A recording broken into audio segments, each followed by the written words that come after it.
How important are your guitars? What do they mean to you? Well, to a musician, their guitars are everything. And in particular with Tom Petty, these are guitars that are part of musical history. And a couple of them he's had since very early on in his career.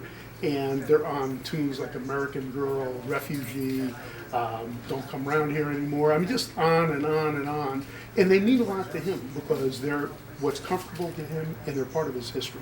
So, you know, it's really refreshing that we're going to get those guitars back to him. So I'm so happy about that. Awesome.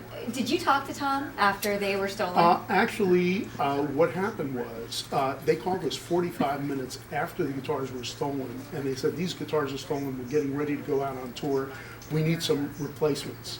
And my manager, Mark, went down to their rehearsal studio, brought 4 guitars, and we got them hooked up so that they could go out and travel and have guitars that would suffice for what they need. Tell me about your relationship with Tom. You guys go way back.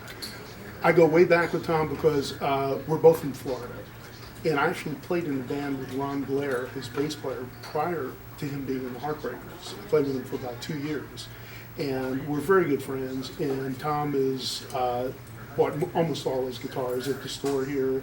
And he's a music legend. And, you know, we're so happy to be involved with him. And, Did you actually talk to him after the guitars were stolen? Did he express to you, how upsetting it all was? Well, I didn't actually talk to Tom because I was doing something and Mark ran down there, my manager, and he went down, brought a bunch of guitars to Tom, talked to Tom. I mean, you know, it was very upsetting. And, you know, to all the guys in the group, because it wasn't just Tom's stuff that was stolen. There were some things that were, there was a guitar from, you know, one of the other guys in the group. Mike Campbell has played that Broadcaster, which is a very valuable guitar. It's one of the very first Fender guitars ever made. Yeah, so let's talk about those guitars. So specifically the Rickenbacker. Tell me about that one. The Rickenbacker is a guitar that I sold Tom many, many years ago, and it's a guitar that really played a big part in his career. A lot of those early tunes were done on that, and his music is very reminiscent of the old English sound, the British sound. And that guitar really says it all. It has that jangle like the Birds thing, and you know, a lot of the Beatles tunes and the Searchers tunes and all the British bands.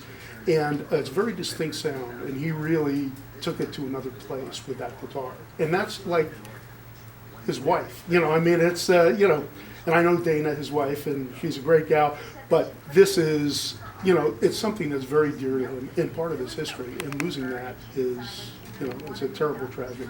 Absolutely. Oh, you're such a good interview. There's another guitar you mentioned, which was the most valuable. Tell me about that one. The most valuable is the Fender Broadcaster, and that's a very low serial number guitar. The very first Fender guitars were called Broadcasters. And there was another company, Gretsch, that had that name locked up. And they gave Fender basically a cease and desist, don't use that name anymore.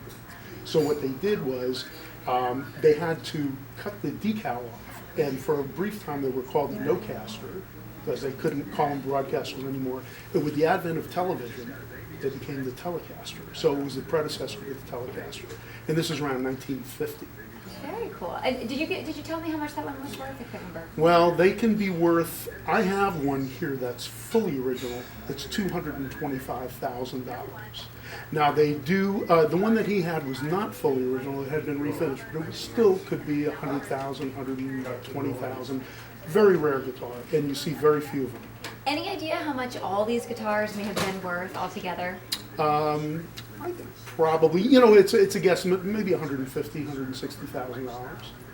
And it's funny that they ended up in a pawn shop, and apparently whoever took them didn't know much about them, and it's a good thing because we got them back for them. So, and thanks to you guys at the TV station and all that, and us being able to just get the story out, you know, I think it made everybody aware that these guitars were missing, and we got them back to their rightful owner. Absolutely. Last question for you. His tour obviously begins tomorrow. Right. I mean, talk to me, how exciting is it that these guitars were recovered just in the nick of time? What's it going to mean for the tour? Well, it's going to mean that he's got a comfort zone playing these guitars. These guitars are on stage. He knows how to set them up and adjust the levels with these guitars and that kind of thing. And so he's going to be able to go right out, not skip a beat. working with new guitars, sometimes you have to make a few adjustments and get used to them. So hopefully that's not going to be the case, and all's well that ends well. Awesome. Thank you so much, Sherman. You were a fantastic interview. Really Thank you. appreciate that. Cool. Yeah, we'll get a quick two-shot of us chatting. Okay. So does Tom actually like come in here and chat for the guitars, personally Absolutely. like take a look at all the We have actually merchandise? videos with Tom, you know, that are on our YouTube. We have about 170 videos or 180 videos Really? from everybody from Dave Grohl to Tom Petty to on and on, Bruno Mars. Yeah. We even have people like Robert Pattinson comes in and buys guitars here. Really? Bob Foo Actors, Fighters, Foo Fighters, Incubus, Weezer. Bob Dylan, Beck. yeah, Beck. Justin. Justin Timberlake just bought some guitars from Next us. time Justin comes in, will you call me so I can be here? Okay. Yeah, actually, they're doing a movie, and we have a friend, T-Bone Burnett, who does a lot of music for movies. Uh-huh. And he brought Justin in, you know, to buy some guitars for this time frame of the movie. He's playing like in the early 60s in Greenwich Village, like one of the folkies. And I think it's kind of based on a guy named Dave Von Rock.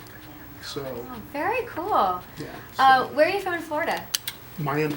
Are you from Florida? Okay. I my family is living in West Palm Beach now. I lived there for a couple of years. And I went to University of Miami. My wife, we've been married 42 years. We both went to junior high school together, Oh high my school God. together, and University No of Miami kidding. together. Oh wow, that's Yeah. crazy. Yeah, I love South Florida. So I do much. too. It's awesome. It's just not in the summertime. I know The the humidity summer's is the like summer's a little brutal. rough, but it's a Yeah. great place to It live. is cool.